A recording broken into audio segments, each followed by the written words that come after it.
এরপরে 7 নম্বর প্রশ্ন হলো, পাওনা টাকা জাকাত হিসাবে কেটে দেওয়া যাবে কিনা।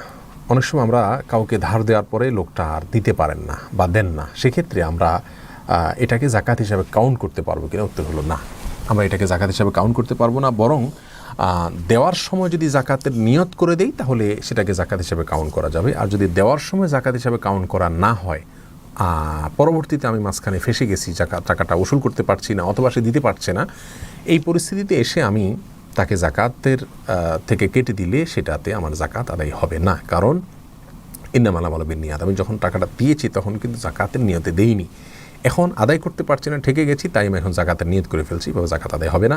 যদি জাকাত আদায় করতে হয় তাহলে ওই ব্যক্তিকে আগে কিছু টাকা দিতে হবে। সেই যেহেতু ঋণগ্রস্ত ব্যক্তি হিসাবে তাকে জাকাত দেওয়া যাবে, সেই হিসাবে জাকাতের টাকা আপনি তাকে দিবেন, দিয়ে তার কাছ থেকে টাকাটা আবার লোন পরিশোধ হিসাবে নিয়ে নেবেন। এভাবে করলে জাকাতের টাকা আদায় হবে।